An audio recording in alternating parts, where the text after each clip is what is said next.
Sejam muito bem-vindos a mais uma edição do Infelizmente FC, o podcast onde o pior time é o seu. De vez em quando é o meu também, mas vamos seguir. Primeira coisa, apresentando a bancada, vocês estão vendo 3 caras já conhecidos e uma cara nova. Primeiro, um salve, Anderson, só para a gente adiantar o lado. Um salve, Anderson, para a gente começar. Salve. Guilherme. Salve, salve, galera. Richard. E aí, gurizada, boa noite, boa tarde, bom dia, sei lá o que, bom madrugada, a hora que tu estiver vendo o podcast aí, boa alguma coisa. Inclusive, deixa eu já avisar isso aqui, se você estiver vendo de madrugada, vá consertar seu relógio biológico, que daqui a pouco volta à vida normal, você tá fudido. E se você for bolsominion, se lasque. E agora, vocês estão vendo, não é um novo integrante dessa vez. A gente resolveu abrir para algumas pessoas conhecidas, para casas especiais, um convidado. E nós trouxemos, como a gente vai falar agora do futebol brasileiro, semana passada a gente falou das grandes escaladas do futebol internacional, vamos falar do futebol brasileiro. E aí, um dos casos que a gente vai trazer foi de uma pessoa que viveu. Não é apenas assistiu, não é apenas estudou, uma pessoa que viveu. E aí vocês estão vendo ele com a camisa que é associada com coisas ilícitas, mas de um time gigante. Então, grande Márcio, se apresente. Primeira coisa, nome, time do coração, um ídolo e o mais importante, o jogador que você odeia. Bom dia, boa tarde, boa noite pela terceira vez. Meu nome é Márcio, eu tenho 36 anos, é um prazer enorme estar compartilhando esse momento com vocês. Eu moro aqui em São Caetano do Sul, São Paulo. Sou torcedor do Esporte Clube Corinthians Paulista e simpatizante do glorioso Clube de Regatas Vasco da Gama, que está na história do futebol brasileiro como o clube do povo, como o verdadeiro clube do povo brasileiro. A gente torce por dois verdadeiros clubes do futebol brasileiro, 2 verdadeiros clubes do povo. Hein? Então, 2 gigantes, inclusive. Gigantes. Eu tenho 36 anos, eu moro em São Caetano do Sul, torço para o Corinthians, o meu ídolo máximo no futebol chama-se Marcelinho Carioca. Foi ele que fez eu ser corintiano do jeito que... O título de 95 contra o Grêmio, ele é histórico. São vários grandes momentos, o Marcelinho é foda. E para mim, o meu... tem vários jogadores horrorosos que já vestiram a camisa do Corinthians, mas eu vou aqui fazer uma menção ao artilheiro do Corinthians na Arena Corinthians, chama-se Ángel Romero, o melhor dos piores, sem mais. Eu pensei que você ia falar do grande vai a merda, Arce! Mas vamos lá, voltando, beleza. Nosso programa hoje... Semana passada falamos do Paderborn, falamos do Eibar, falamos do Bournemouth, falamos do Parma. Mas não é só o futebol internacional, especialmente o futebol europeu, que tem grandes escaladas. Aqui no Brasil nós já vimos na Série A, além dos clubes aqui que vão ser falados, o Joinville, nós vimos o América de Natal, ano passado a gente acabou de ver o Centro Esportivo Alagoano, até times grandes saindo do fundo do poço para voltar para a Série A. Quem não lembra do Fluminense de 99, que subiu da Série C para a Série A? Quem não lembra que o Bahia ficou 7 anos fora da Série A, e aí já jogou 4, voltou 2 anos na Série B e já está 4 indo para o seu 4º Campeonato Brasileiro de novo? Quem não lembra que o Sport quase parou na Série C? Quem não lembra o Ceará? O Vitória jogou a Série C também, caiu e voltou, foi literalmente bater e voltou. O Fortaleza, 8 anos de Série C. Então nós temos muitas histórias boas aqui. Mas nós trouxemos 4 casos especiais. Cada um de nossos integrantes vai falar o seu caso. Mas vamos começar com o convidado, né? Até onde eu sei, manhã me deu educação. Eu acredito que a de vocês também. Então, Márcio, reative seu som e conte sua história de vida sobre a Associação Desportiva São Caetano. Então, é uma história que começa a história do São Caetano. A Associação Desportiva São Caetano, ela começa essa história no dia 4 de dezembro de 1989, Aliás, o hino do clube começa desse jeito, né? No dia 4 de dezembro aconteceu aquele fato que marcou a nossa história. É o começo do hino do São Caetano. Não vou cantar aqui, porque senão vocês não vão ouvir. Não vou cantar aqui, não. Mas, enfim, a Associação Desportiva São Caetano, ela é resultado do sonho de algumas pessoas que queriam que a cidade voltasse a ter um representante da cidade no cenário esportivo estadual, basicamente, né? São Caetano é uma cidade de 160 mil habitantes, tem apenas 15 quilômetros quadrados, é um ovo essa desgraça aqui, onde todo mundo se conhece e as coisas ficam muito perto, relativamente muito perto uma da outra. E o São Caetano surgiu em 1989 como um sonho do então prefeito, né, Luiz Olinto Tortorello, e de vários moradores antigos da cidade de reativar o futebol na cidade, né? Que Santo André, que é a cidade vizinha, tem o Santo André, São Bernardo, que é a outra cidade vizinha, tem 2 clubes, né? O São Bernardo e o EC São Bernardo, né? Que são 2 clubes diferentes, por favor, não confundir. E São Caetano do Sul era uma cidade que tinha alguma representação nos anos 70 com o SAAD, que era um clube daqui. E esse SAAD, ele encerrou as atividades, teve outros clubes também que estavam com seus registros na Federação Paulista de Futebol. E o São Caetano, fundado em 4 de dezembro de 1989, ele usou para participar dos seus primeiros campeonatos, né, profissionais, ele usou a licença de um outro clube daqui de São Caetano chamado Jabaquara, que esse clube, ele encerrou também as suas atividades, o São Caetano, usando essa vaga, ascendeu às divisões de acesso do Campeonato Paulista, né? E a intenção inicial, né, é sempre ter o clube representando a cidade, né? O São Caetano era um clube que representava a cidade e não era mais do que isso, né? Então, somente você ter um clube da cidade no cenário esportivo. Só que vem o glorioso ano de 1999, em que o São Caetano, né, ele começa a disputar campeonatos estaduais, paulista, né, e ele começa também a ascender no cenário esportivo nacional. A primeira campanha de destaque do São Caetano foi em 1999, em que o São Caetano ele ficou na 5ª colocação do Campeonato Brasileiro da Série B.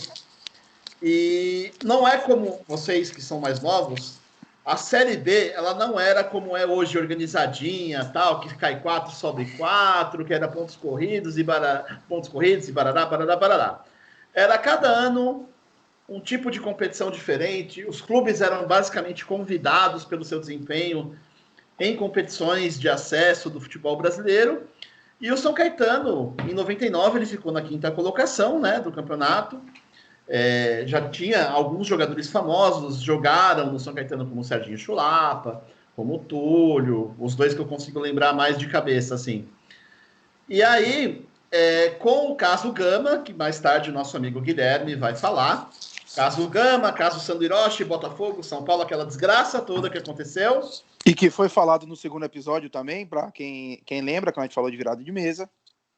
Isso, como bem lembrado pelo Thiago, o São Caetano, ele foi colocado no módulo amarelo da Copa João Avelange de 2000.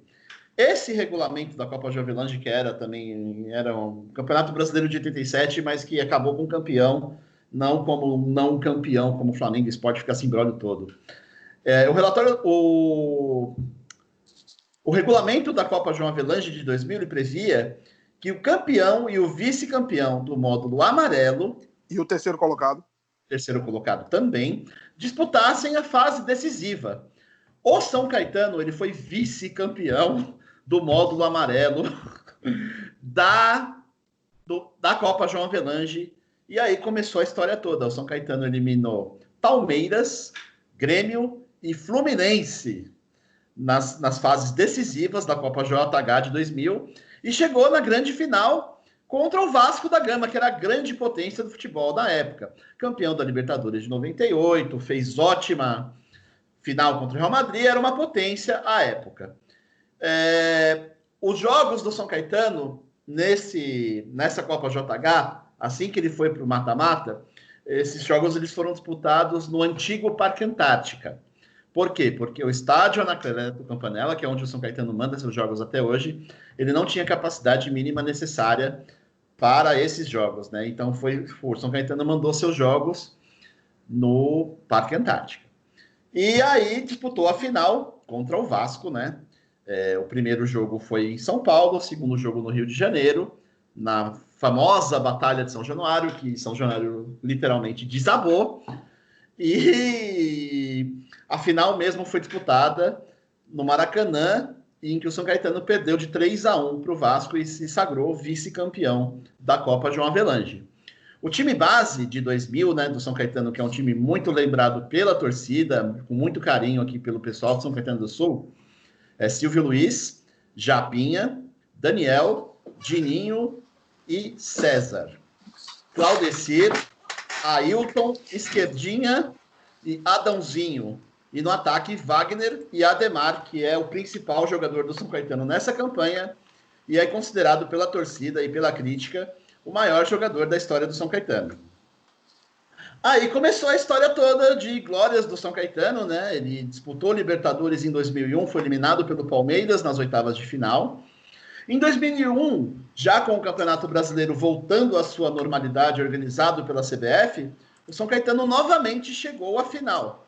Ele ficou em primeiro lugar na disputa do campeonato de pontos corridos, que classificava para a fase decisiva, e disputou a final contra o Atlético Paranaense.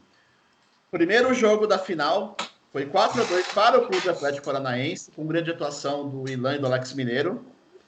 E o segundo jogo, debaixo de muita chuva, eu estava nesse jogo, foi muita chuva mesmo. Foi 1-0 para o Atlético Paranaense, que se sagrou campeão brasileiro de 2001. Mais uma vaga garantida na Libertadores da América. E aí, em 2002, foi o grande momento, diria eu, de um clube pequeno no cenário esportivo sul-americano.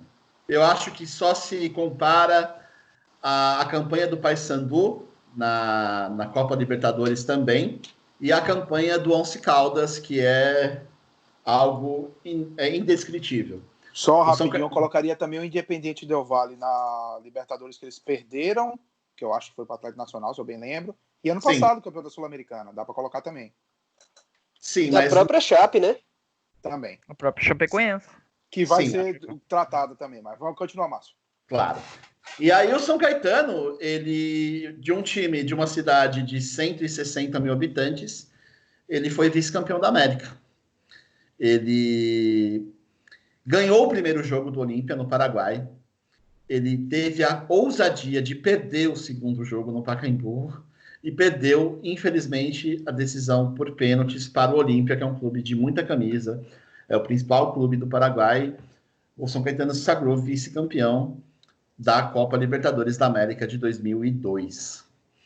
E aí o São Caetano, vamos lá, agora a própria imprensa esportiva, à época, já falava, o São Caetano é um clube consolidado, o São Caetano é um clube que vai disputar, é um clube que vai chegar, é um clube perigoso, é um clube que passou a receber também investimento da Prefeitura Municipal de São Caetano do Sul, governada pelo Luiz Tortorello, e investimento de uma grande rede de comércio varejista, cuja sede é aqui, em São Caetano do Sul.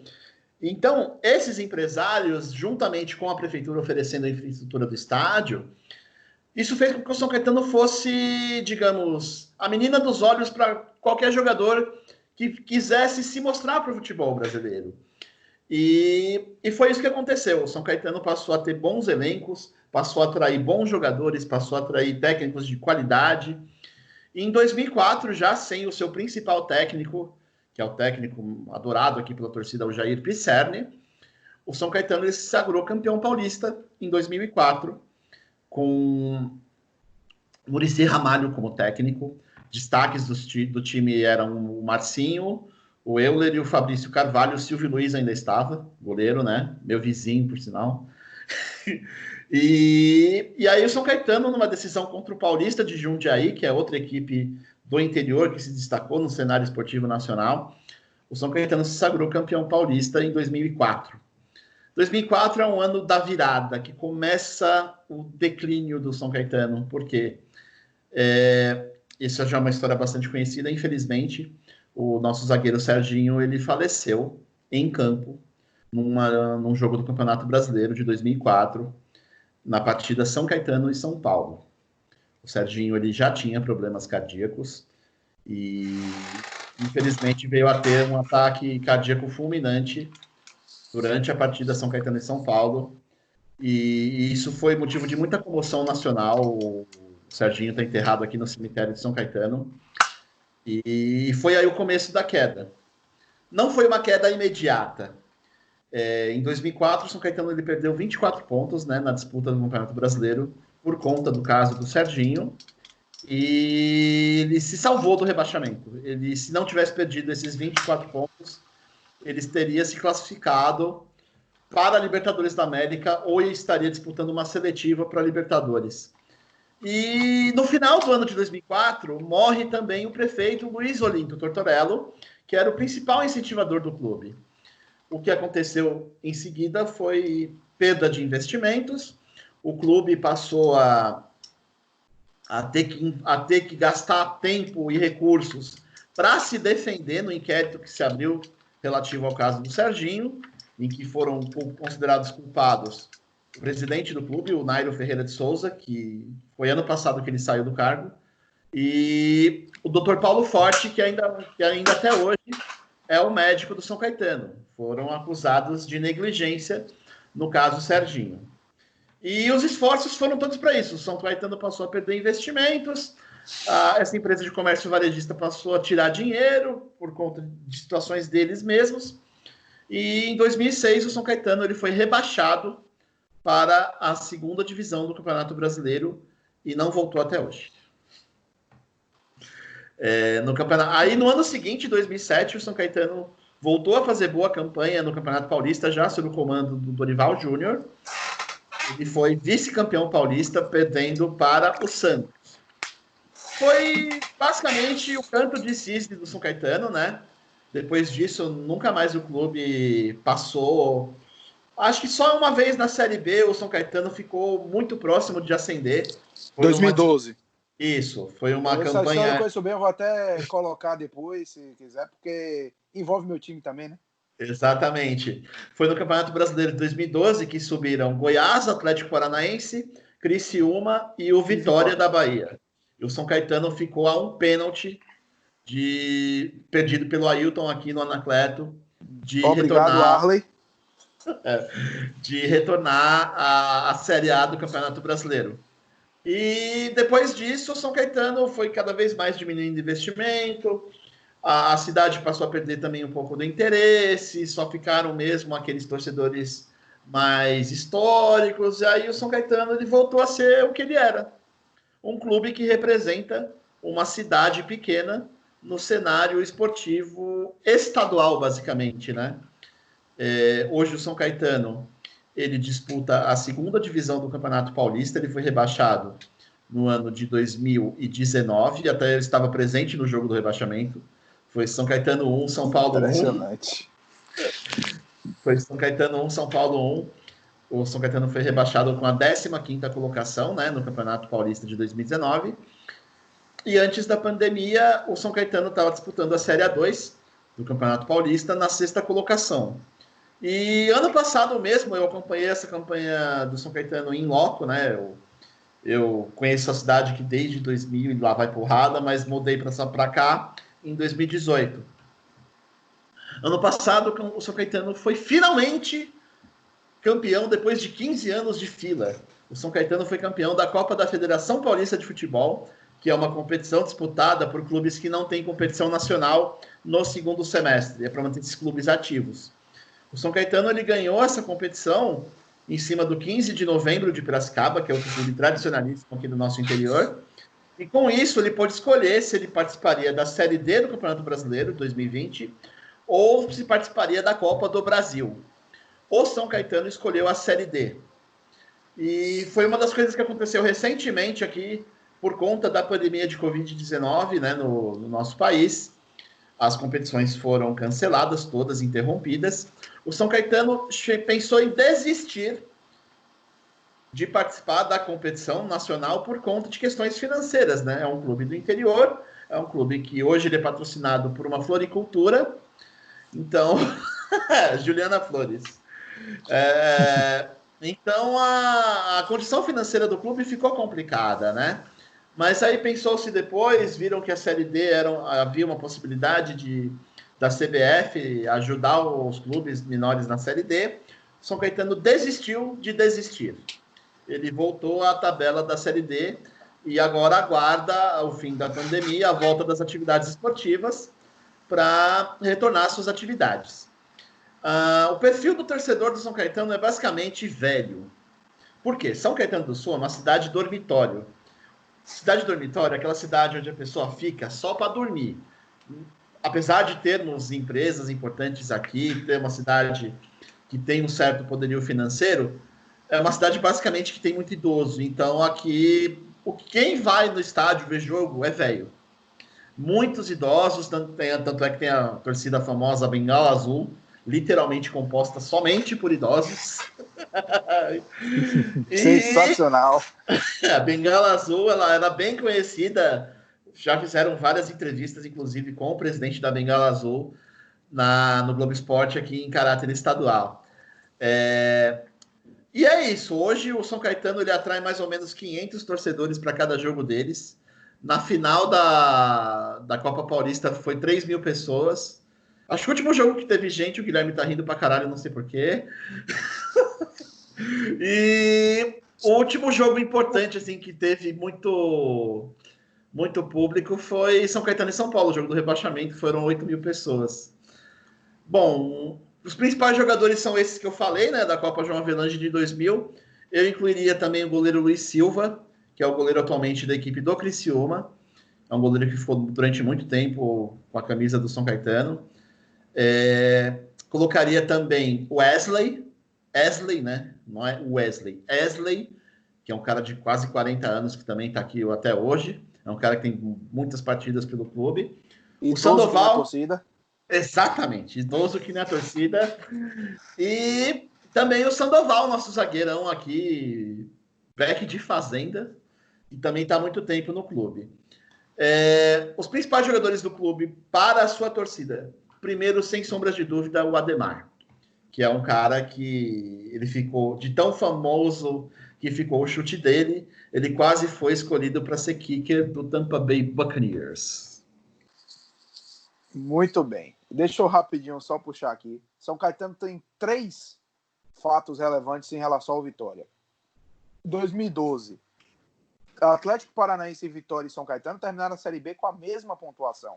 71 pontos. Um absurdo. Só que o que é que aconteceu? O São Caetano tinha uma vitória a menos que tanto o Vitória quanto o Atlético Paranaense. Tanto que por causa dessa vitória, desse número de vitórias, os dois precisavam empatar. O Atlético Paranaense empata 1-1 com o Paraná no Eco Estádio. O Vitória empata com o Ceará em 1-1 no Barradão e os dois sobem. O São Caetano ganhou do Guarani, se eu bem lembro. 2-1, eu acho. Mas fica e no ano seguinte é rebaixado. Um ano antes, o São Caetano evitou que o Vitória subisse. O Vitória faz 1-0 com um gol de Xuxa. Isso penúltima rodada. E, tipo, com as combinações da rodada, o Vitória entraria no G4 e ia enfrentar o Asa, que não queria nada. O Asa que já estava rebaixado, desculpa. E depois disso, o Vitória faz 2-0. E aí o gol é mal anulado no segundo tempo. Ô, velho, eu não tô aguentando esse Bengala Azul. É Bengala Azul, cara.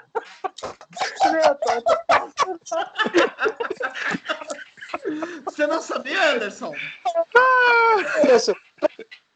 Acho que dá pra torcida Bengala Azul também vai parar de rir, velho. Muito bom, muito bom.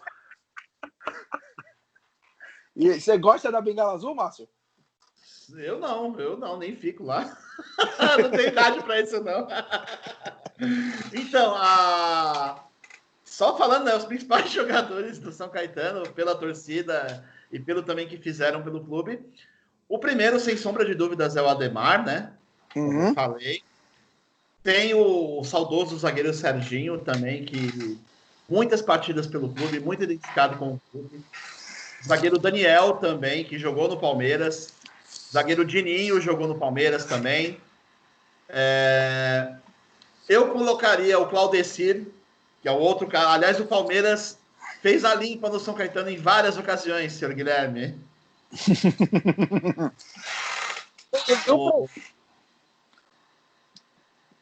O São Caetano também teve o Claudecir, o Magrão jogou aqui, Magrão ex-Palmeiras também, ex-Corinthians.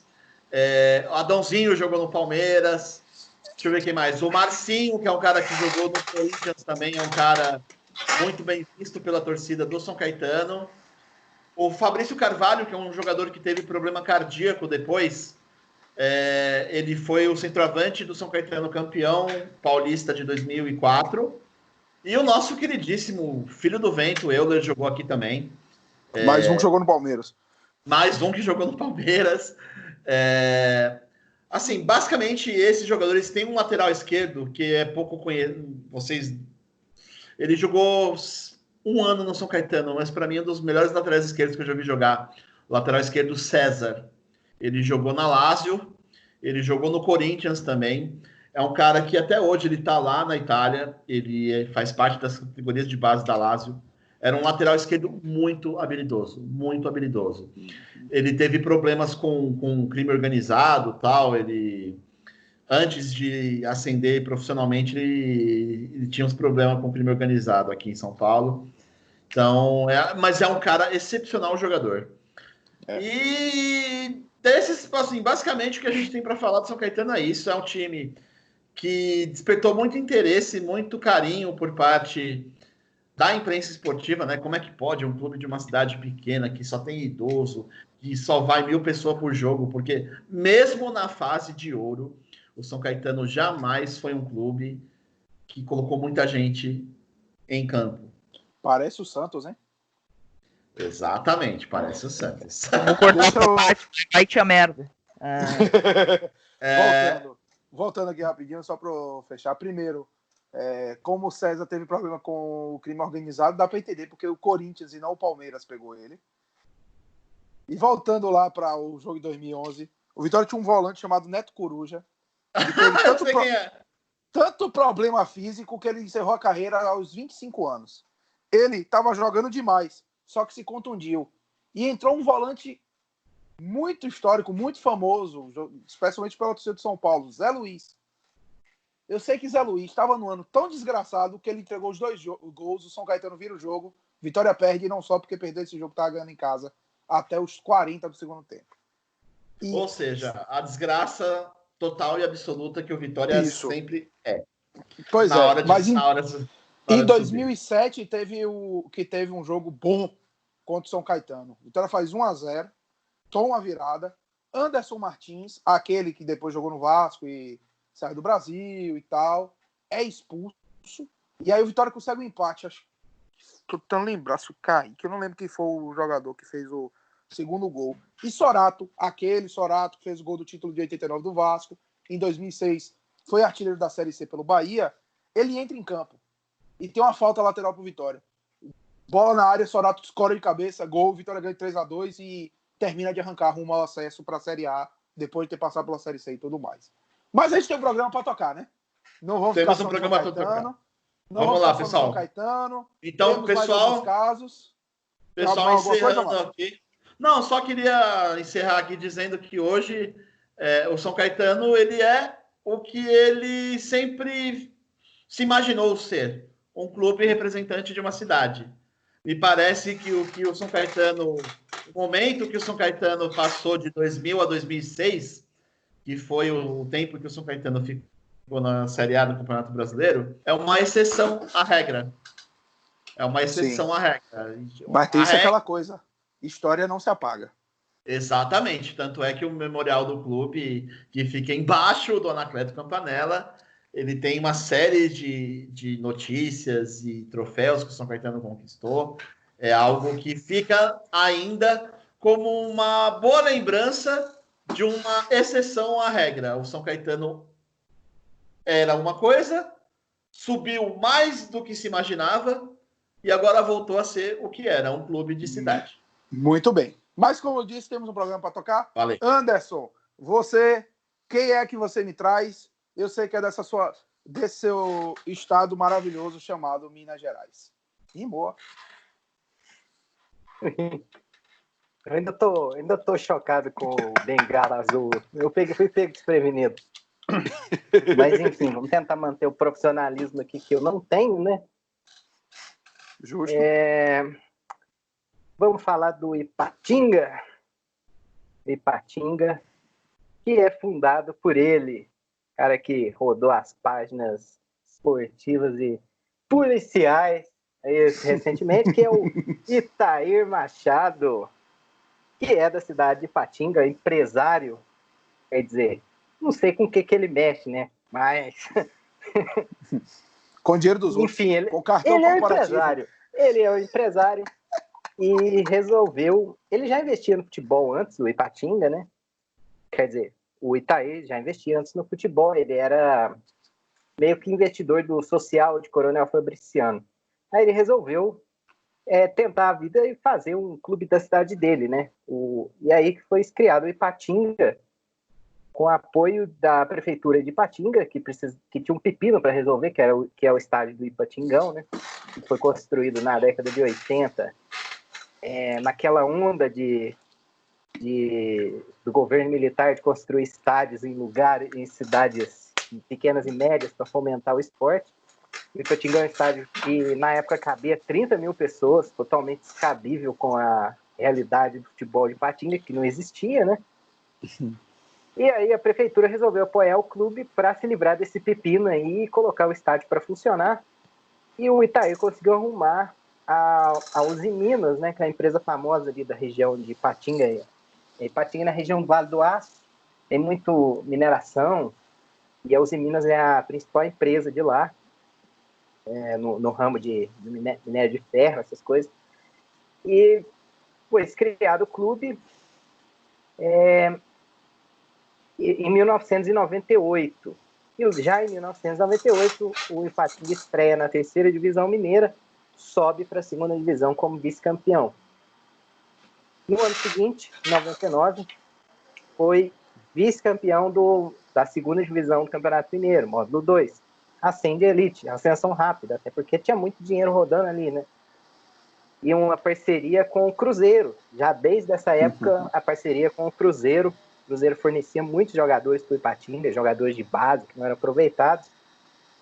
Inclusive, a coisa curiosa é que o Ipatinga, assim como o São Caetano, ele precisou de um clube extinto para poder registrar na CBF e na Federação Mineira, e o time de Ipatinga se chamava Novo Cruzeiro. Foi o que virou o Ipatinga. Enfim, aí em 2000, o Ipatinga foi o 4º colocado no Campeonato Mineiro. No geral, ele perdeu nas fases finais lá para o Cruzeiro. A final foi Cruzeiro e Atlético no Campeonato Mineiro. E aí veio o nosso querido, já muito citado, Copa João Avelange. E o Ipatinga foi convidado para disputar o módulo branco. E o Ipatinga caiu na primeira fase do módulo branco, mas foi a primeira participação nacional do Ipatinga. No ano seguinte, em 2001, uma campanha estável, 7º lugar no geral no Campeonato Mineiro. E foi a primeira vez que o clube disputou a Série C, caiu na 2ª fase. Deixa eu ver aqui se eu tenho aqui para quem caiu. Eram as fases de grupos. O grupo que o Ipatinga passou na primeira fase era só times mineiros. Enfim, chegou o ano de 2002. Não sei se vocês lembram, mas o ano de 2002 teve uma coisa específica no estadual, que tinha o estadual e o supercampeonato estadual, que era só com... O supercampeonato era com os times conhecidos, grandes, dos estados, e o estadual era só com os pequenos. Ipatinga foi vice-campeão. Inclusive, vocês vão ver muito que Ipatinga é o time do quase. Foi a primeira vez que o Ipatinga chegou na final. Não é que chegou na final, era uma fase de grupos, eram 14 jogos. Foi em 2º lugar, a Caldense foi campeão. E aí, nesse mesmo ano, jogaram a Série C. Adivinha o que aconteceu? Quase também. O Ipatinga chegou na fase final, no quadrangular final, subiu um 2, e no quadrangular com Brasiliense, Marília, Ipatinga e Nacional do Amazonas, o Ipatinga ficou em terceiro lugar, quase subiu. E no ano seguinte, 2003, o clube fica em quinto lugar no Campeonato Mineiro, já dava mostra que ia ser estável, né? Não ia brigar para não cair o Ipatinga.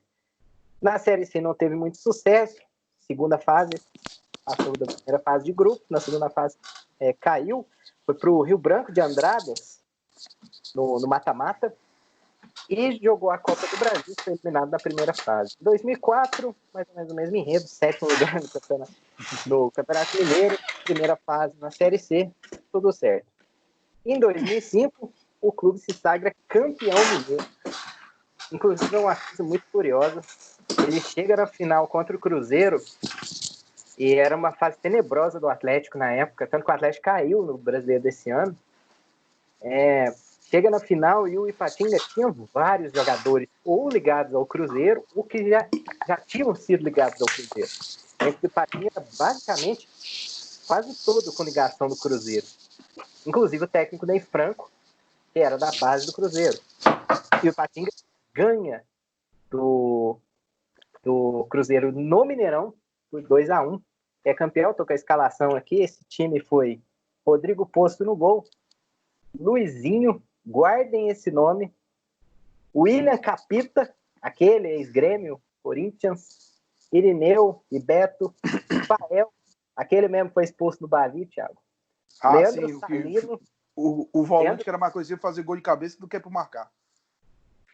Leandro Salino, Léo Medeiros e Walter Minhoca, Paulinho e Canu. Esse foi o time do Ipatinga no título mineiro, em pleno Mineirão. 52 mil pessoas torcendo pro Cruzeiro, viram o Ipatinga brocar e ganhar o campeonato.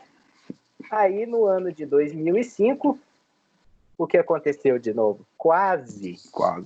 O Ipatinga chegou no quadrangular final da Série C de novo, chegou no último jogo do quadrangular, precisava ganhar do América de Natal no Ipatingão, não ganhou, ficou a 1 ponto de subir. Subiram América de Natal e Remo. O Ipatinga ficou em terceiro lugar.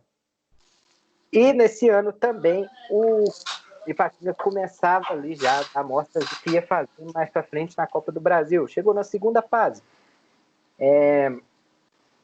No ano seguinte, o Ipatinga chegou de novo na final do Campeonato Mineiro, mas dessa vez perdeu para o Cruzeiro.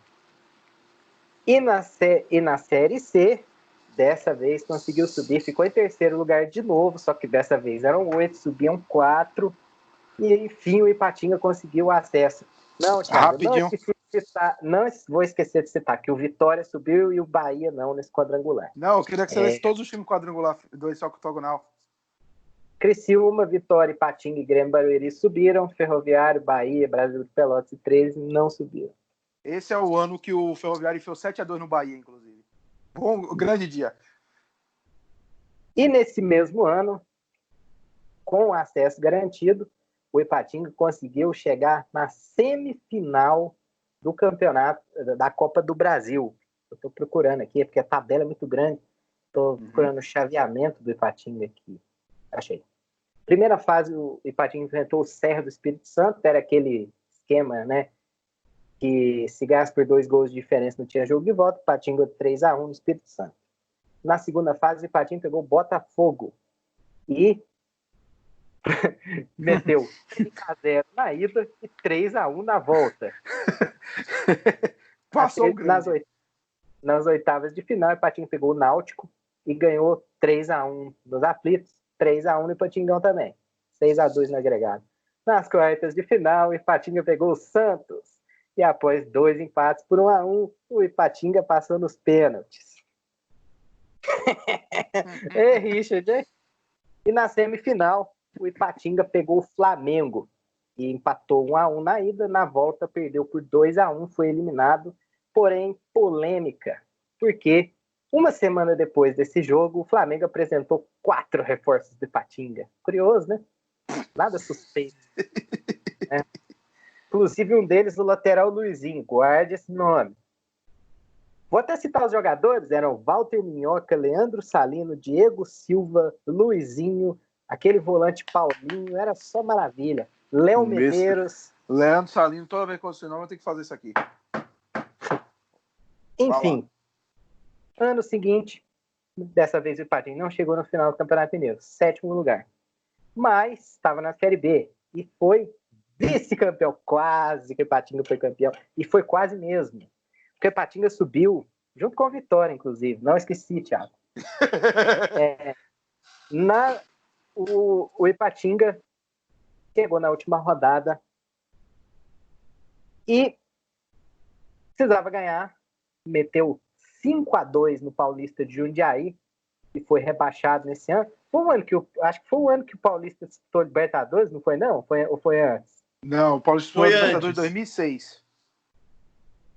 2007 aliás, é o ano que o 2007 é o ano que o Marília perde 6 pontos e no final ficou a 6 pontos do Vitória, quarto colocado. Que conseguiu em 2012 a melhor pontuação de quarto colocado, nesse ano foi a pior, 59 pontos. O acesso esse ano foi Coritiba, Ipatinga, Portuguesa e Vitória. Exatamente. Então, continuando, o Ipatinga meteu 5-2 no Paulista de Jundiaí, lá em Jundiaí, e precisava que o Coritiba pelo menos empatasse com o Santa Cruz no Arruda, Santa Cruz que já estava rebaixado. E o Santa Cruz vencia o jogo por 2-1 até os 42 do segundo tempo. Aos 43, o Keirson, grande craque, empatou o jogo para o Coritiba, mas ainda assim o Ipatinga era campeão. Só que aos 48 do segundo tempo, o Coritiba virou o jogo e o Coritiba foi campeão, o Ipatinga vice. Quase. Nas quartas de final na Copa do Brasil, o Ipatinga chegou nas quartas de final. Mais uma ótima campanha. Na primeira fase, eliminou Vitória do Espírito Santo, mais uma vez time do Espírito Santo. Perdeu de 1-0 no Espírito Santo, mas na volta meteu 3-1 e passou. E aí, na segunda fase, tirou o Palmeiras, os pênaltis. Muito bom. Na terceira fase, o Ipatinga tirou o Sport, também nos pênaltis, após empate no placar agregado. E foi cair só para o Brasiliense, inclusive, que quartas curiosa, né? Brasiliense e Ipatinga. 2-2 na ida, 1-0 para o Brasiliense na volta. E seria a última boa campanha do Ipatinga na Copa do Brasil. Mas, enfim, esse ano foi, digamos, o ápice do Ipatinga, né? Se esperava muito de 2008, né? O time na elite do futebol brasileiro, com 2 campanhas excelentes na Copa do Brasil. E muito embora o Ipatinga não fosse disputar a Copa do Brasil nesse ano, porque tinha sido só o 7º colocado no Campeonato Mineiro, mas o ano de 2008 começa com o Ipatinga sendo rebaixado no Campeonato Mineiro, 11º lugar. A última rodada perdeu para o Vila Nova de 3-2. Supostamente o Itaí tentou comprar os jogadores do Vila Nova e o juiz não conseguiu. O Itaí, que inclusive as suspeitas que ele já tinha tentado comprar árbitros e jogadores nas séries Cs anteriores, que o Ipatinga estava no quadrangular final. Esse processo corre até hoje, inclusive. E no Campeonato Brasileiro da Série A, o Ipatinga foi rebaixado, o último colocado, mas eu não considero uma campanha ruim. O Ipatinga fez 35 pontos, venceu o Internacional, venceu o Fluminense. Não foi uma campanha, para um time do tamanho do Ipatinga, não foi uma campanha ruim, assim, porque o rebaixamento já era meio que certo, mas ficou em último lugar, mas fez bons jogos e uma pontuação aceitável, foi um saco de pancadas, digamos assim. Em 2009, o Ipatinga vence o módulo 2, que é a segunda divisão do Campeonato Mineiro, volta para a elite. E na Série B quase é rebaixado. Foi em 15º lugar, salvou nas últimas rodadas. Ficou 1 ponto de diferença do 17º. A partir daí, o Ipatinga entraria em queda livre, né? Uma sequência de uma estabilidade completa no clube. Em 2010, o canto do cisne do Ipatinga foi vice-campeão do Campeonato Mineiro. Perdeu a final para o Atlético Mineiro. Mas na Série B foi rebaixado para a 3ª divisão. Foi penúltimo lugar no campeonato da Série B. Em 2011, já começaria o ano caindo de novo no Campeonato Mineiro, dessa vez pela última vez, porque o Ipatinga, depois dessa queda, nunca mais ia voltar para a elite do futebol mineiro. Mas na Série C, por incrível que pareça, o Ipatinga conseguiu subir num quadrangular final contra Chapecoense, Brasil de Pelotas, Joinville e Ipatinga. E o Ipatinga subiu com 2 rodadas de antecedência. Tinha 2 confrontos contra a Chape, que o Richard vai falar, ganhou de 3-2 nos 2 jogos e subiu para a Série B. Em 2012, o time não conseguiu acesso de volta para o Campeonato Mineiro, ficou em 3º lugar, caiu na Série B, foi 19º, penúltimo colocado, caiu. E depois disso, em 2013, o Itaí teve a brilhante ideia de trocar a sede do Ipatinga para Betim. Nossa. Betim é uma cidade até importante e tal. O clube passou a chamar Betim. Só que Betim não tem um estádio que possa comportar jogos nacionais. Ou seja, o Betim era de Betim, mas estava jogando em Nova Serrana e Nova Lima. Grande negócio fez o Itaí.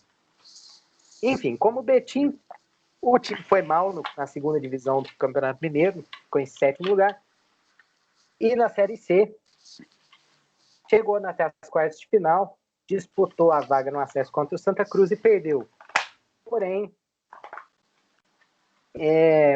lembra do Luizinho que eu falei? Então, adivinha o que aconteceu? A coisa está acontecendo com o Cruzeiro agora. O Ipatinga não pagou uma dívida com o time de Portugal em 2005, quando comprou o Luizinho. Entraram na justiça, o time português entrou na justiça e deduziu 6 pontos do Ipatinga. Esses 6 pontos, na tabela geral, seriam suficientes para rebaixar o Ipatinga. Salvaria o craque de Goiás. Só que o Ipatinga resolveu fazer uma cagada maior ainda. Entrou na justiça comum. Aí a FIFA determinou que o Ipatinga ia cair. Só que isso criou um problema. Porque ninguém sabia, não estava definido ao certo se o Ipatinga foi rebaixado administrativamente ou pela perda de pontos. Se fosse administrativamente, o 5º colocado da Série B ia subir, que era o Tiradentes do Ceará, que é o time da Polícia Militar do Ceará. E se fosse pela perda de pontos, ia se salvar o penúltimo colocado do grupo do Ipatinga, que era o craque de Goiás. Acabou que o craque de Goiás se salvou e o Ipatinga caiu, depois dessa cagada, né? Porque o Ipatinga poderia, pelo menos, ficar mais alguns anos na Série C, né? Nunca brigou para cair na Série C. Sempre que, nas vezes que jogou, brigou pelo acesso. Só que aí foi rebaixado para a Série D, e isso foi a pá de cal no Ipatinga, que disputou a Série D, caiu na primeira fase com atraso de salário e tudo mais, tudo que tem direito. Depois disso, o Ipatinga, depois de 2014, que jogou a Série D, o Ipatinga nunca mais voltou a estar na divisão nacional. No cenário mineiro, o Ipatinga chegou a cair para a 3ª divisão em 2016. Só que em 2017 jogou a 3ª divisão e foi campeão. O último título do Ipatinga foi a 3ª divisão do Campeonato Mineiro. 2018, 2019 jogou a 2ª divisão do Mineiro, quase caiu. E esse ano tinha feito 4 jogos, estava em 10º lugar, até o campeonato ser paralisado por Covid-19. Jogadores mais importantes que passaram no Ipatinga, a gente pode falar do William Capita, né, que posteriormente ia jogar final Libertadores com o Grêmio, ser campeão no Corinthians, participar da reestruturação do Corinthians. Leandro Salino, que por mais que o nosso querido torcedor do Vitória não goste, é um cara que fez carreira na Europa, uma carreira importante. Léo Silva, que depois jogaria muito bem na Portuguesa, na Barcelusa. Gerson Magrão, atualmente no Vitória. Pô, Gerson Magrão, velho. Batendo na madeira pro Gerson Magrão. Uma merda. Volante Thiago Santos, que jogou no Palmeiras. E o principal nome é o lateral Mariano, que jogou no Sevilha, Galatasaray atualmente, jogou no Fluminense, jogou na seleção brasileira. Ele é o principal jogador, assim, que foi, digamos, revelado pelo Ipatinga, né? E hoje não se tem muitas perspectivas. Um dado curioso é que o Bernardo Chupetinha, aquele, tá no Ipatinga, assim como outros nomes bem lendários do futebol brasileiro aí, que já estão em fim de carreira. Ipatinga é cheio desses caras. É muito difícil pensar numa volta assim do Ipatinga. Acho que chegou ao fim uma trajetória muito estranha, diria eu, assim. A parceria com o Cruzeiro é uma coisa assim, mal explicada. Inclusive, esse caso do Luizinho é mal explicado, porque quem comprou ele do time Portugal foi o Cruzeiro. Depois é que foi repassado a Ipatinga. Enfim, por exemplo, um exemplo de como isso era escuso. Sabe o Walter Minhoca? Ele teve contrato com o Cruzeiro de 2000 a 2011. Meu Deus. Vocês não sabem. O Walter Minhoca nunca jogou um jogo oficial para o Cruzeiro. Ele teve 11 anos de contrato com o Cruzeiro. Então, daí você já vê que a coisa é meio estranha. Inclusive, para terminar, o Ipatinga recentemente, durante a gestão do Itaí, teve muitos jogadores emprestados pelo Cruzeiro. Um deles é o Aleph Pitbull, quem é baiano ainda conhece. Uhum. Grande revelação aqui do meu Vitória da Conquista, que o Cruzeiro, inclusive, até hoje deve. Mais um, né? Bom, já só faltou aí nessa história de Ipatinga usar cartão corporativo em casas de entretenimento adulto, né? Que a gente sabe. Pois é, a gente sabe. Ipatinga, como vocês viram, naquela rearrancada do Vitória de volta à Série A, parceiro, né? Foi de mão dada junto, subiu 2 vezes. Graças a Deus, o Vitória não caiu com o Ipatinga do mesmo jeito. Mas vamos seguindo. Temos agora um time que já foi citado em um programa antigo, um tal programa sobre o Campeonato de 2000. E é um time assim, time da Capital Federal. Era um time que tinha tudo para pelo menos estar ali habitando a Série B e tal, ou a Série C, mas é aquela coisa, né? Mas é um time histórico. Então, Guilherme, nos traga aí a história do Gama. Senhores, vou falar para vocês aqui sobre a história do que talvez tenha sido o time mais relevante, né, do Distrito Federal a jogar o futebol nacional junto ali com o Brasiliense, que merece ser abordado em outro episódio também, porque é uma história tão cheia de mutreta quanto, mas enfim, é até curioso, né, porque a maioria dos países tem em sua capital pelo menos 1 ou 2 times grandes ou relevantes. Aqui no Brasil a gente não tem isso, até porque Brasília é uma cidade nova.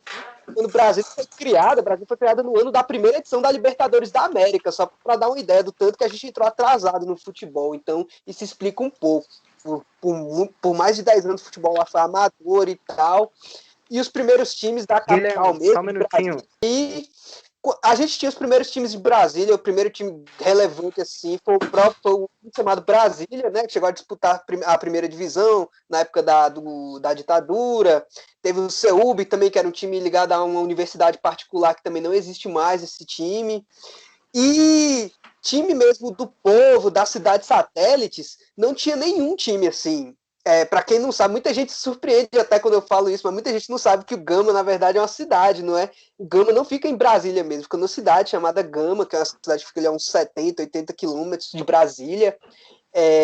Uma das maiores cidades satélites, com quase 200 mil habitantes, e que tinha uma cena de futebol amador já muito grande, vários clubes com nomes super originais, como o Penharol, o Cruzeirinho, o Vasquinho, o Flamenguinho e outrosinhos por aí.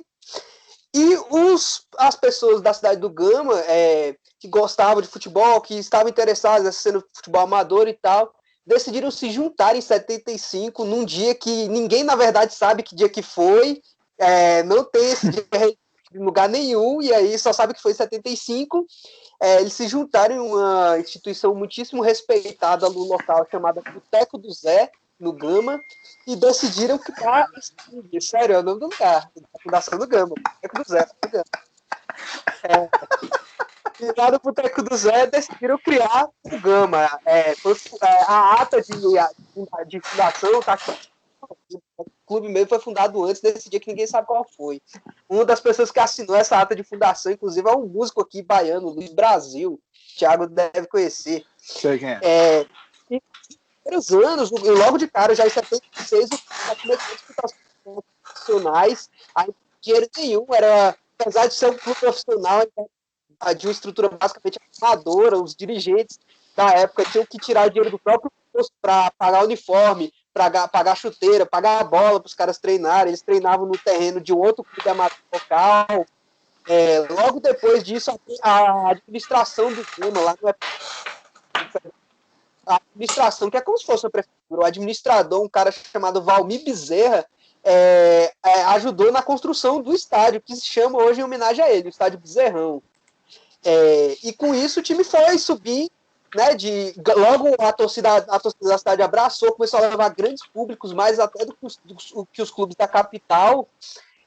O time conseguiu ganhar o torneio imprensa, que era como se fosse uma espécie de abertura para o Campeonato Brasileiro, o Campeonato Estadual. Foi bicampeão desse torneio imprensa em 77, 78, e em 79 que veio o primeiro grande momento do Gama, né?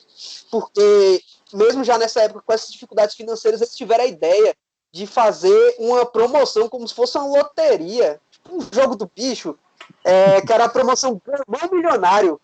E o dinheiro dessa promoção, esse tipo de loteria, o pessoal apostava, e o dinheiro dessas apostas ia todo revestir no time do Gama, e com isso eles conseguiram contratar jogadores, conseguiram investir um pouco mais no time, contrataram alguns jogadores do futebol local da época que faziam sucesso, e trouxeram inclusive um técnico interessante aqui.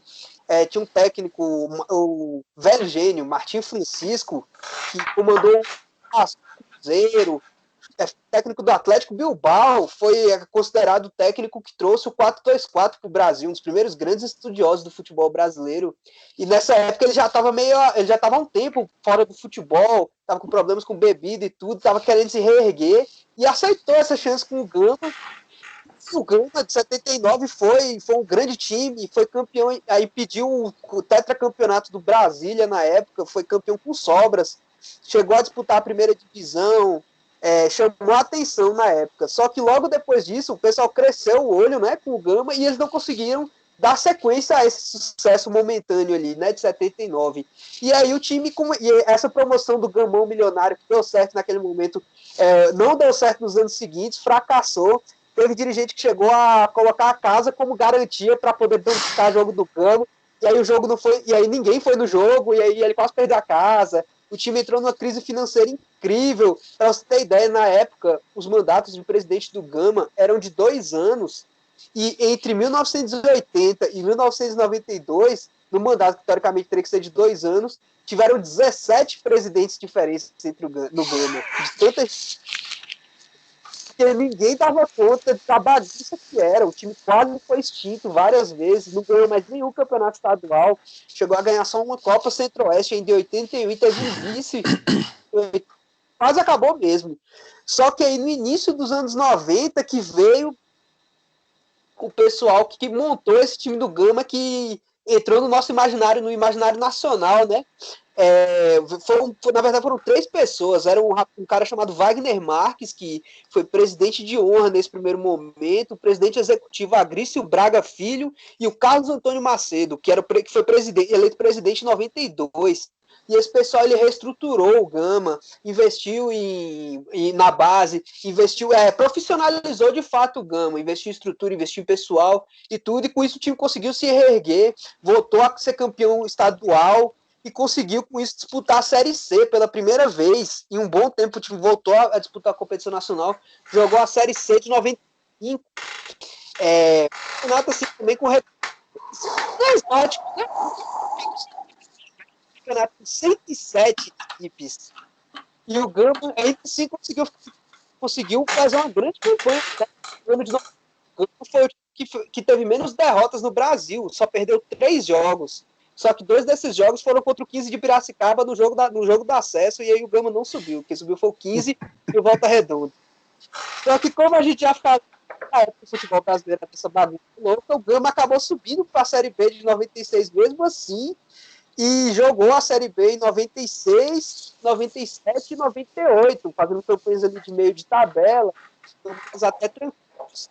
Até que em 98 veio o grande momento da história do Gama, talvez tenha sido o grande momento, o primeiro grande momento, assim, que de fato alçou o Gama a um patamar maior, um patamar nacional, porque em 98 o Gama já tinha sido campeão estadual, entre 97 e 2001 o Gama foi pentacampeão brasiliense, pentacampeão candango, e quando foi jogar a Série B, começou num grupo aqui com... Deixa só eu pegar aqui de novo. 15 de Piracicaba, Ceará, Tuna Luso, Bahia e Americano. O Gama... Pera que você vai gostar mais ainda quando eu terminar aqui. O Gama deu os 3 primeiros jogos. O técnico na época era o Orlando Lelé, que é uma lenda do futebol local aqui. E aí o Orlando Lelé acabou demitido, eles contrataram para o lugar o técnico Wagner Benazzi, aquele, e que deu uma reviravolta no time. O time engrenou, começou a ganhar, e se classificou na última rodada em 4º lugar com 13 pontos, os mesmos 13 pontos do 5º colocado, o Bahia, que acabou ficando na Série B. Que pena, né, Thiago? Fico triste com a notícia dessas. E com isso, o Gama, aliás, passou para a próxima fase, foi avançando na competição, a torcida foi se empolgando, começou a mandar jogos no Mané Garrincha, em Brasília. Não mais, o Bezerrão tem uma capacidade para 20 mil pessoas, o Mané Garrincha já tinha uma capacidade maior. E na última rodada, no quadrangular final, com o Gama, Botafogo de Ribeirão Preto, Desportivo e Londrina, o Gama só precisava ganhar do Londrina para ser campeão da Série B. E aí teve o maior público da história do futebol candango, mais de 50 mil pessoas no Mané Garrincha. E o Gama meteu 3-0 no Londrina e foi campeão da Série B, um passeio. Foi uma das maiores festas aqui, o pessoal fez carreata daqui até o Gama, que é muito longe, como eu já falei, foi uma festa. O craque desse time do Gama, um meia que depois se destacou em grandes clubes do futebol nacional, jogou na Premier League, jogou na seleção brasileira, ele mesmo, o craque Rodrigo Beckham, vocês devem lembrar disso. Era o craque daquele time do Gama. 2004. Esse mesmo, ídolo.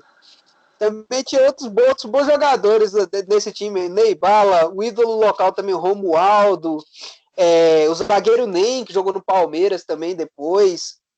E aí, com esse time, subiu para a Série A em 99, né? Teve um desmanche óbvio. O próprio Rodrigo, que era o grande destaque do time, foi logo pro Botafogo. E aí, na Série A, todo mundo esperando que o Gama ia cair logo de cara. O Gama, na época, o técnico era o Jair Pisserni. Mas o time conseguiu ainda se manter na Série A com a campanha até aceitável, né? Escapou no finalzinho assim, mas teve bons resultados. Por exemplo, teve uma sequência em que o Inter no Beira-Rio, o Grêmio do Ronaldinho Gaúcho em Brasília e o São Paulo no Morumbi. Empatou com o Flamengo do Romário no jogo que o goleiro o Klemer foi expulso e o Caio Ribeiro foi pro gol. Enfim, ganhou o Palmeiras, né? O Romualdo, que era o carrasco do Palmeiras, todos os jogos que ele pegou e meteu gol no Palmeiras, Deus me livre. Enfim, e aí o Gama teria se mantido tranquilo se não fosse por aquela história que a gente já mencionou no episódio passado, né? Do caso Sandro Hiroshi. O Grande.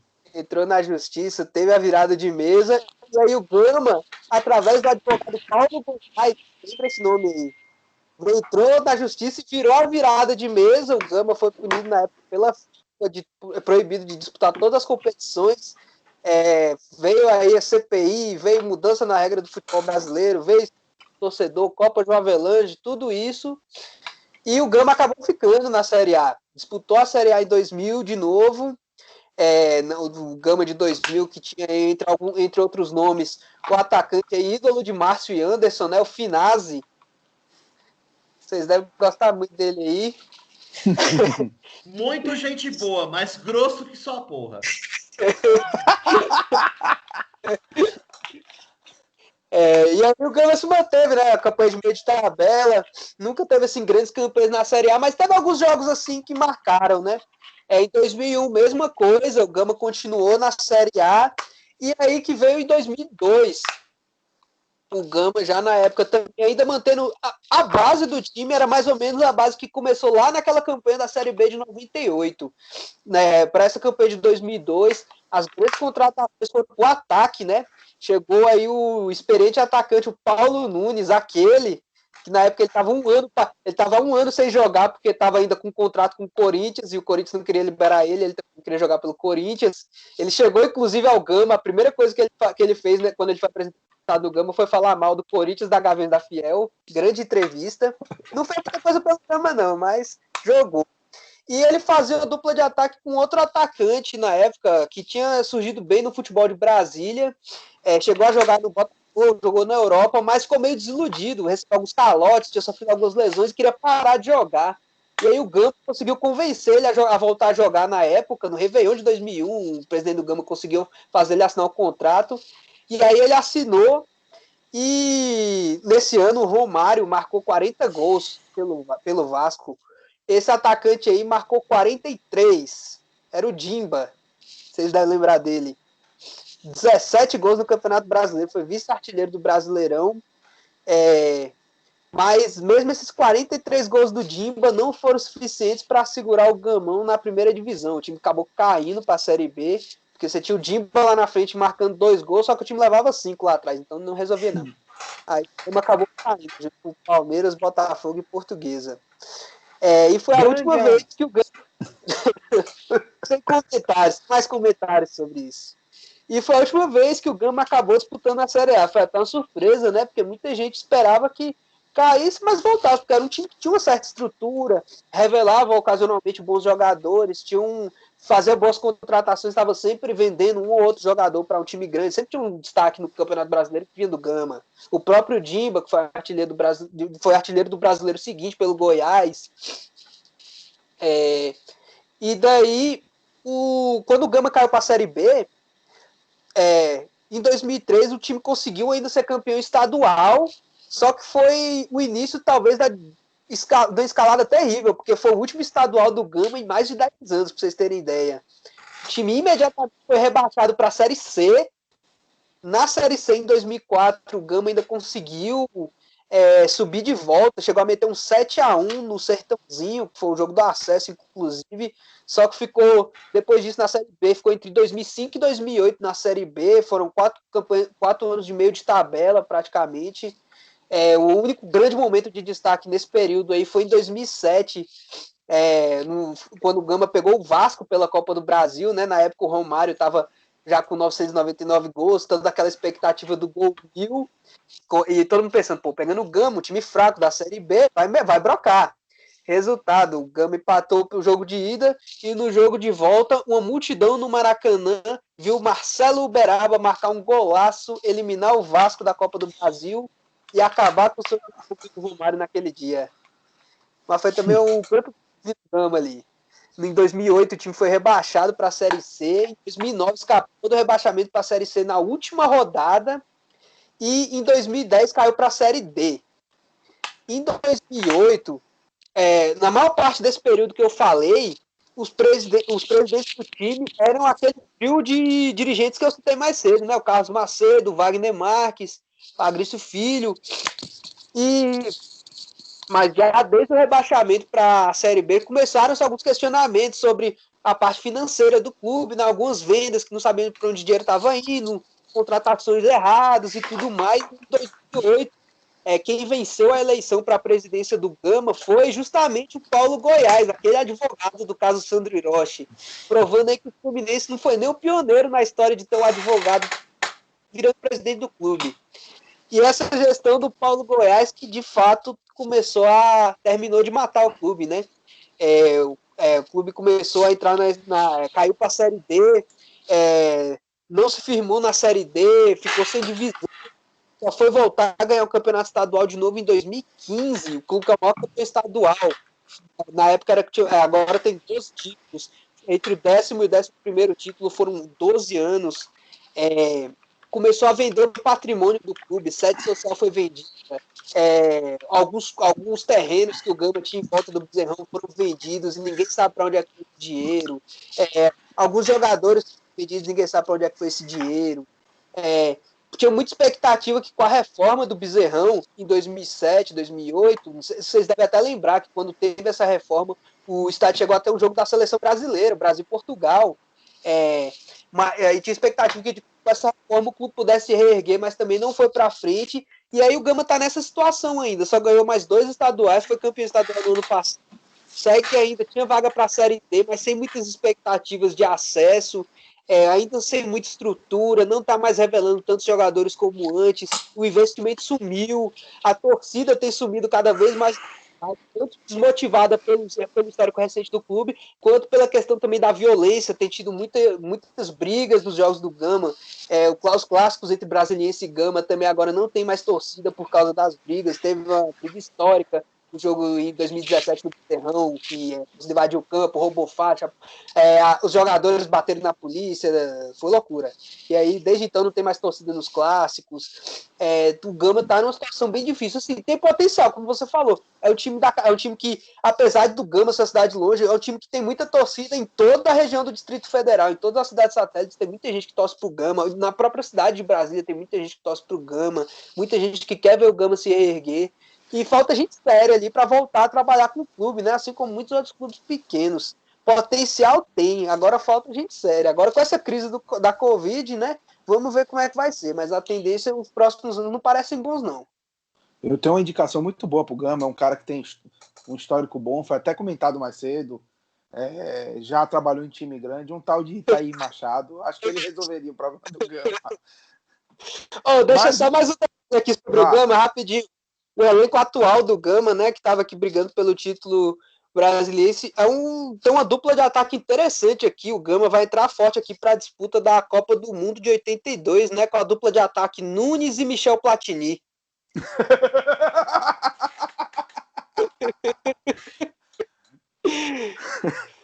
Muito bom.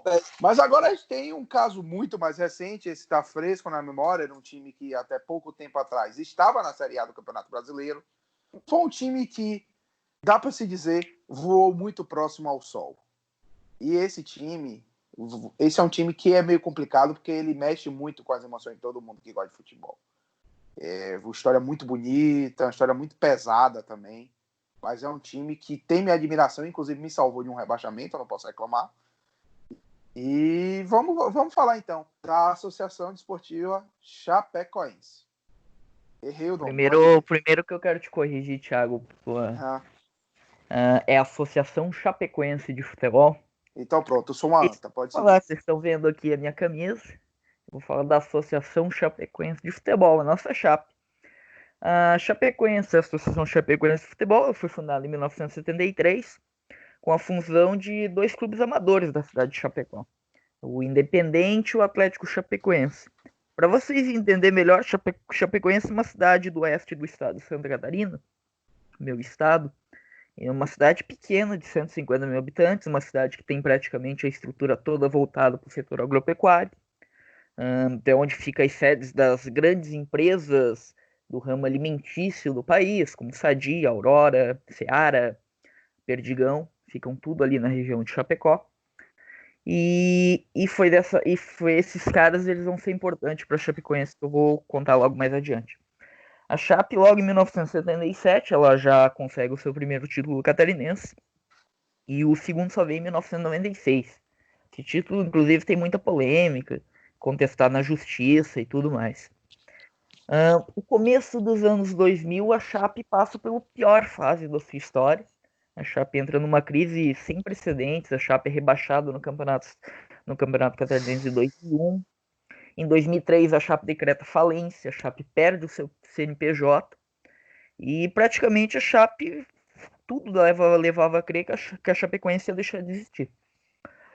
Entretanto, a Chapecoense consegue fazer um acordo com o Kinderman, que é um clube da cidade de Caçador, uma cidade que fica a 60 e tantos quilômetros de Chapecó, e vira a Associação Chapecoense Kinderman Masterfest. Segue jogando na cidade de Chapecó, mas sem o seu nome de batismo, digamos assim. Esse nome que só seria recuperado em 2006. E acontece um fato curioso que pouca gente sabe. Ali em meados de 2005, A Chapecoense ela ia deixar a cidade de Chapecó, ela ia vender o seu estádio, o Estádio Municipal Índio Condá, e para liquidar dívidas, as dívidas da Chapecoense ainda estavam na casa dos milhões. A Chapecoense ia vender o estádio Índio Condá e ir embora em definitivo para Caçador. Aí que começa, eu diria que começa a chave de virada da Chapecoense, porque a prefeitura de Chapecó intervém nesse caso, passa a administrar não só o estádio, como a Chapecoense. A Chapecoense desfaz a parceria com o Kinderman e alguns empresários da cidade ali, em especial Aurora, em especial o Grupo Toso, que é um grupo tacadista muito forte ali da região de Chapecó, a Palaoro Alimentos, do Sandro Palaoro, eles assumem a Chapecoense. E esse processo começa a dar certo. A Chapecoense consegue liquidar suas dívidas ao longo dos anos. A Chapecoense conquista o Campeonato Catarinense de 2007. E a Chapecoense consegue o seu primeiro acesso. O acesso na Série D de 2009. Em que a Chapecoense chegou no jogo do confronto do acesso e bateu o Araguaia no Mato Grosso e ficou em terceiro lugar na Série D de 2009. Em 2010, a Chapecoense faz sua primeira participação em sua história na Série C. E o acesso bate na trave. A Chapecoense bate na trave contra o Ituiutaba. Depois viria a se chamar o Boa Esporte, até da nosso amigo Anderson, que fica nas quartas de finais para o Ituiutaba. Ainda em 2010 acontece um fato bem curioso, que poderia ter influenciado totalmente a história da Chapecoense. A Chapecoense, em 2010, a Chapecoense é rebaixada no Campeonato Catarinense. A Chapecoense ela faz um péssimo campeonato, fica em último lugar. Só que a Chapecoense não caiu. A Chapecoense foi rebaixada em campo, mas ela não caiu.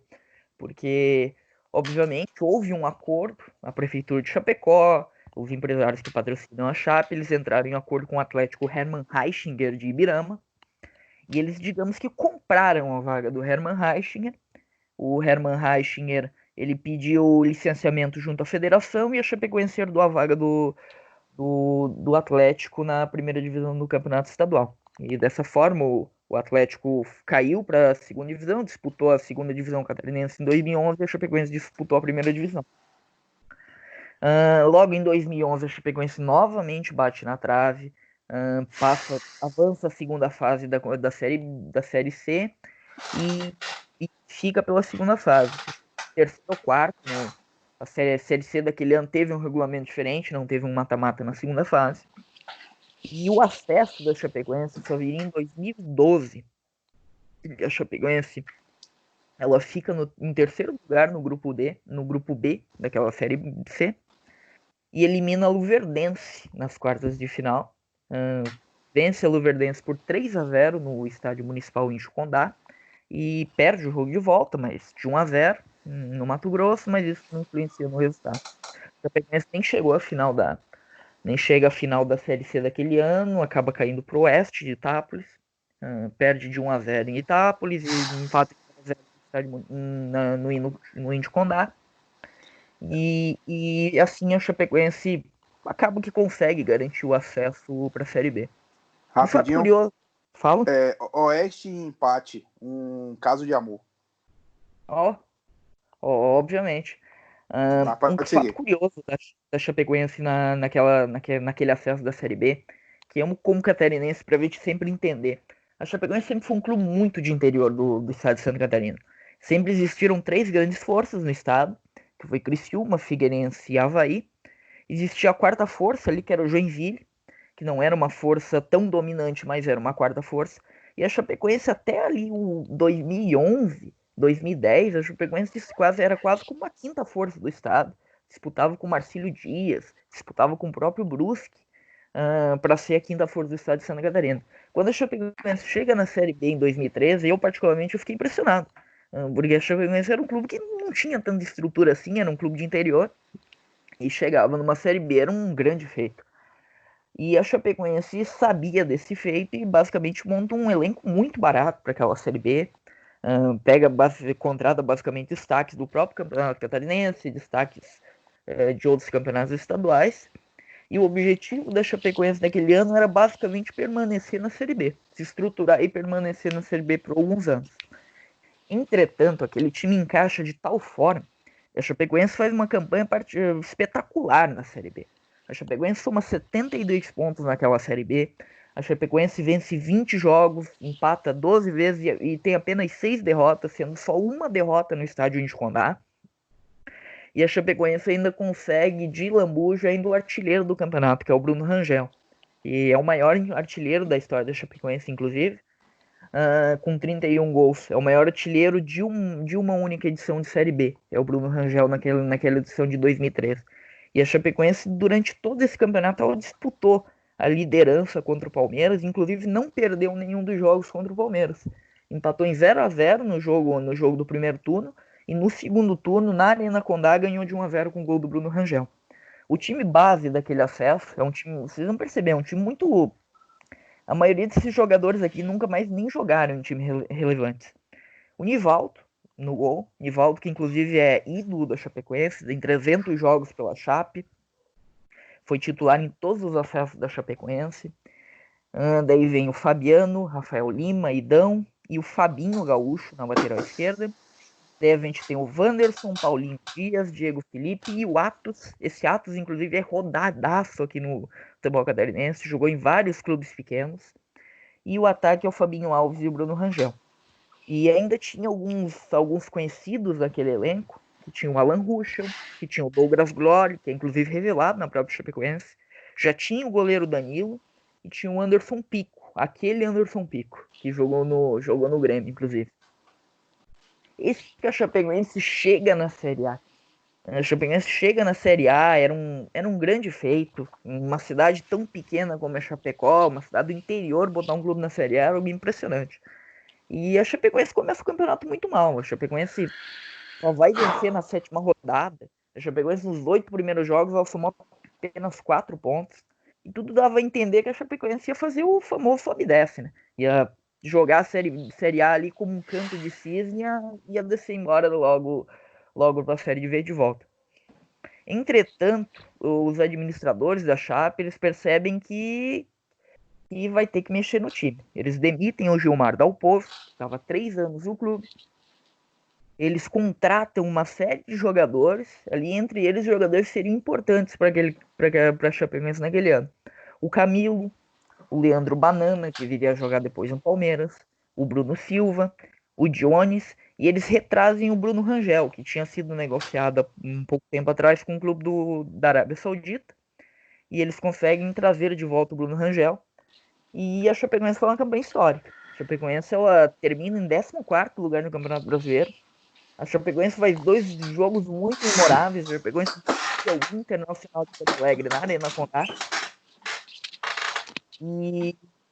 E a Chapecoense também goleia o Fluminense em pleno Paracanã por 4-1 com 2 gols do Bruno Silva. E a Chapecoense garante ainda a vaga na Copa Sul-Americana. Cara, em 2015 a Chapecoense novamente luta para não cair no Campeonato Brasileiro. Só que a Chapecoense foi uma baita de uma campanha na Copa Sul-Americana. A Chapecoense vai eliminando ali, chega nas quartas de finais, elimina o Libertad do Paraguai e enfrenta o River. E cai pro River nas quartas de finais, mas jogando muito melhor que o River nos 2 jogos. A Chapecoense ela perde o jogo de ida. Eu nunca me esqueço. A Chapecoense ela perde o jogo de ida por 3-1 lá no Monumental. E no jogo de volta, eu lembro que o presidente da Chape, na época, o falecido Sandro Palaoro, ele baixa ingressos, ele mobiliza a torcida aí na Arena Condá, lotar a Arena Condá e empurrar a Chapecoense. E a Chapecoense joga muito melhor que o River. A Chapecoense dá um banho de bola no River Plate, vence por 2-1, 2 gols do Bruno Rangel, meteu 2 bolas na trave com o Thiago Luiz e poderia ter passado naquele jogo, poderia ter eliminado o atual campeão da Libertadores. A partir dali, acho que a Chapecoense começa a ter começa a ganhar certo destaque, não só nacionalmente, como internacionalmente. A Chapecoense naquele ano goleia também o Palmeiras por 5-1 na Arena Condá. Nosso amigo Guilherme Melo deve lembrar bem desse jogo. Grande dia, inclusive. O jogo que a gente foi expulso e desexpulso. Exatamente, grande dia. Eu lembro de eu ver esse jogo aí, a Chapecoense arrebentou o Palmeiras. E daí a Chapecoense faz uma campanha mediana ali, se salva do rebaixamento com o Guto Ferreira naquele ano. E vem o ano de 2016, que foi o ano mágico da Chapecoense. A Chapecoense naquele ano, a Chapecoense foi uma campanha histórica no Campeonato Brasileiro. Fica em 11º lugar. E na Sul-Americana, a Chapecoense talvez faz a maior epopeia que um clube de interior fez que eu já vi, basicamente. Em competições internacionais. Não tirando o mérito do São Lourenço e tudo mais, do São Caetano. Mas a Chapecoense, que nem eu falei, tem que se entender que o clube Chapecoense era muito menor que o clube São Caetano. É um clube literalmente no interior do estado de Santa Catarina. É literalmente um clube do interior. E a Chapecoense, naquele ano, a Chapecoense vai elimina o Brasília, elimina o Cuiabá. Depois a Chapecoense elimina o Independente da Argentina, na Arena Condá. Elimina o Júnior Barranquilla da Colômbia, na Arena Condá. Todos os jogos a Chapecoense fez grandes partidas na Arena Condá, todos os jogos com recorde de público. Esse jogo do Júnior, inclusive, numa chuva torrencial em Chapecó. Naquela semana eu lembro que choveu muito em todo o estado. Várias cidades decretando estado de emergência e tudo mais, já que Santa Catarina é um estado conhecido por ter essas catástrofes climáticas, né? E eu lembro que a Chapecoense a Chape lotou a Arena Condá. O maior público da história da Arena Condá é esse jogo contra o Júnior Barranquilla. A Chapecoense meteu 19 mil pessoas na Arena Condá e fez 3-0 no Júnior Barranquilla e avançou às semifinais. Na semifinal pegou o São Lourenço, empate 1-1 no Evo Gasômetro, com gol do Ananias. E no jogo de volta, a Chapecoense mais uma vez bate recorde de público na Arena Condá. Faz um jogo que talvez, um jogo memorável, segura o São Lourenço. E tem uma bola que hoje a gente vê aquele lance, a gente até pensa, né? E se? Que tem uma bola, eu não vou lembrar o nome do atacante do São Lourenço, que a bola vai na área do Chapecoense, o atacante do São Lourenço de frente pro Danilo, ele chuta e o Danilo faz uma defesa espetacular. E o juiz logo depois acaba o jogo. O Danilo vai para os braços da torcida na Arena Condá e a Chapecoense classifica pela primeira vez em sua história a uma final sul-americana.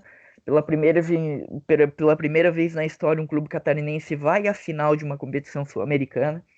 E a Chapecoense jogaria contra o Atlético Nacional, que era o atual campeão da Libertadores de 2016. E aí acontece, eu não vou entrar em detalhes, acontece no dia 28 de novembro de 2016, o avião que a delegação da Chapecoense viajava para Medellín cai, mata 71 pessoas, incluindo todo o elenco, basicamente quase todo o elenco profissional da Chapecoense, toda a parte da diretoria da Chapecoense, morre também toda a comissão técnica da Chapecoense, morre o presidente da Federação Catarinense de Futebol, o nosso safado Delfio Neto, que Deus o tenha, e ali parecia que ia ser o fim da Chapecoense. Mas a Chapecoense consegue se reerguer. Em 2017, a Chapecoense consegue montar o elenco, a Chapecoense disputa a Recopa Sul-Americana, já que é declarada campeã da Copa Sul-Americana de 2016, após o acidente. Um jogo muito legal, esse jogo contra o Atlético Nacional, que muita gente veio de fora, inclusive. A Chapecoense acaba perdendo os 2 jogos, mas isso é irrelevante. E o Chapecoense joga contra o Barcelona no Camp Nou naquele ano. A Chapecoense no Campeonato Brasileiro. A Chapecoense foi a melhor campanha de sua história. A Chapecoense fica em 7º lugar. Na última rodada, naquele jogo maluco, que a Chapecoense virou o jogo aos 48 do segundo tempo, com o gol de Túlio de Mello. A Chapecoense garante a vaga na Libertadores pela primeira vez em sua história. E também é declarada a melhor equipe do segundo turno, a equipe que mais somou pontos no segundo turno do Campeonato Brasileiro daquele ano, sob comando do saudoso Gilson Gleina. Uhum. É rapidinho, esse gol de Túlio de Mello que salva o Vitória e rebaixa Coritiba. Exatamente. Não estava nesse jogo, graças a Deus, porque senão eu ia morrer com certeza. E em 2018, aí é que as coisas começam a desandar para a Chapecoense. Eu não vou passar pano aqui, a Chapecoense fez muita cagada administrativa a partir de 2018. A Chapecoense começou a montar elenco caro, começou a montar elenco ruim. A Chapecoense naquele ano, a Chapecoense cai logo de cara na Libertadores. pega o Nacional, leva o azar de pegar o Nacional do Uruguai e perde os 2 jogos. E no Brasileiro a Chapecoense não é rebaixada assim por um detalhe. A Chapecoense só conseguiu se salvar na 36ª rodada, após vencer o Santos por 2-0 no Pacaembu, fora de casa, e a Chapecoense consegue se salvar. Em 2019 dá tudo errado. Era uma tragédia anunciada, a Chapecoense com um elenco com a 8ª maior folha da Série A, uma folha salarial absurda, jogadores muito ruins. A Chapecoense foi a pior campanha da sua história no Campeonato Brasileiro, fica em 10º lugar. Eu não vou lembrar o número de pontos que a Chapecoense somou o ano passado, mas enfim, só fica à frente do Avaí, do horroroso Avaí. E é isso, a Chapecoense esse ano vai disputar a Série B do Campeonato Brasileiro, se houver Série B. No Campeonato Estadual, a Chapecoense está muito mal. A Chapecoense luta para não cair no estadual. Obviamente não vai cair porque o regulamento é bizarro, mas luta. E é isso. Assim, a perspectiva da Chapecoense para os próximos anos, eu sinceramente eu não acredito que vai chegar no nível do São Caetano, por exemplo, de cair de divisões, ou do próprio Joinville, porque realmente existe um patrocínio por trás da Chapecoense. Acho que a prefeitura de Chapecó ainda dá muito suporte à Chapecoense, querendo ou não, é um patrimônio da cidade. Mas assim, a Chapecoense tem... Oi. Eu queria te falar parabéns. Você falou a palavra Chapecoense 100 vezes.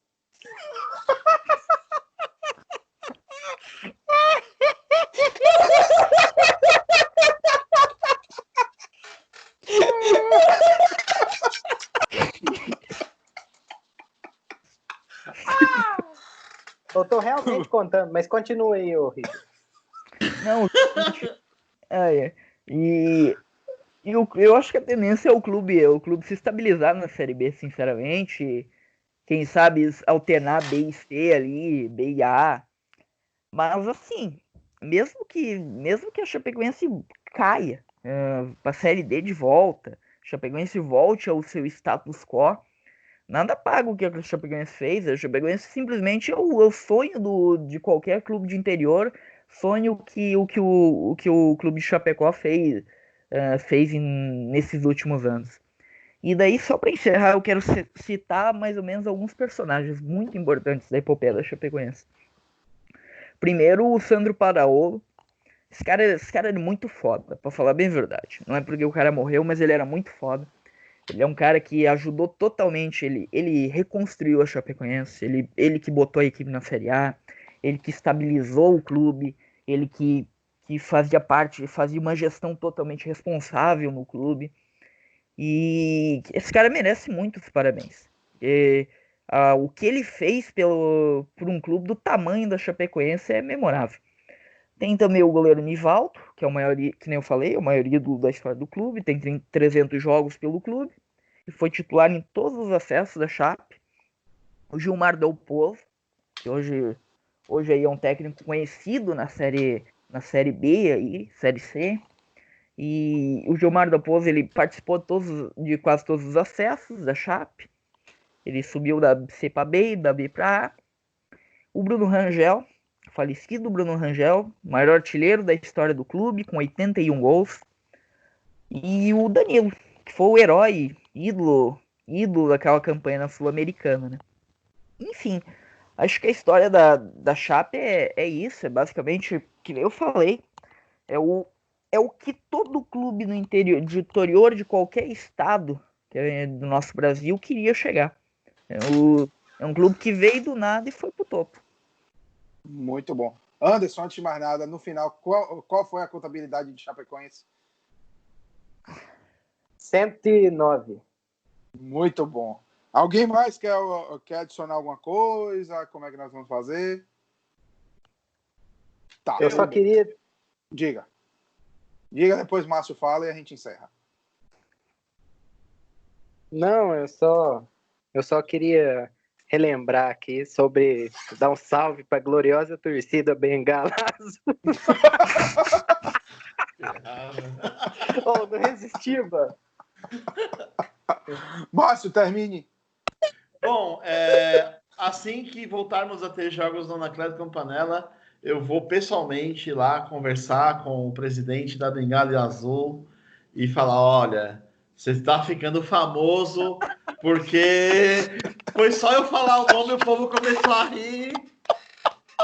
E lembrando que além da Bengala Azul, o São Caetano tem a torcida Os Gladiadores e o símbolo do time, né, o mascote da equipe é o Azulão. Como sempre foi conhecido, o Azulão do ABC Paulista.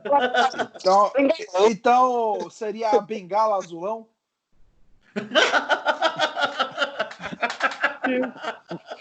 Vai, Richard, vai, você que pediu a palavra. Não, inclusive, eu só quero para terminar ali, eu esqueci de citar. O estádio, a gente conhece, a Arena Condá é o segundo maior estádio do futebol catarinense, mas a Arena Condá, que era o estádio municipal de Condá, ele era minúsculo até 2010. Eu até citei ali, tem até fotos no Google, hoje eu até mandei ali para vocês. Era um estádio que tinha praticamente só uma arquibancada de um lado, tinha uns galinheiros do lado, que ficava uma granja do lado da Arena Condá, e daí tinha umas galinhas, assim, tinha um galinheiro do lado. E Arena Condá leva o nome do índio Vitorino Condá, que é um herói da fundação de Chapecó. E ele tem uma estátua bem grande, eu já tive lá o ano passado. Tem uma estátua bem grande em homenagem ao Vitorino Condá na entrada do estádio Índio Condá. Tinha rinha de galo?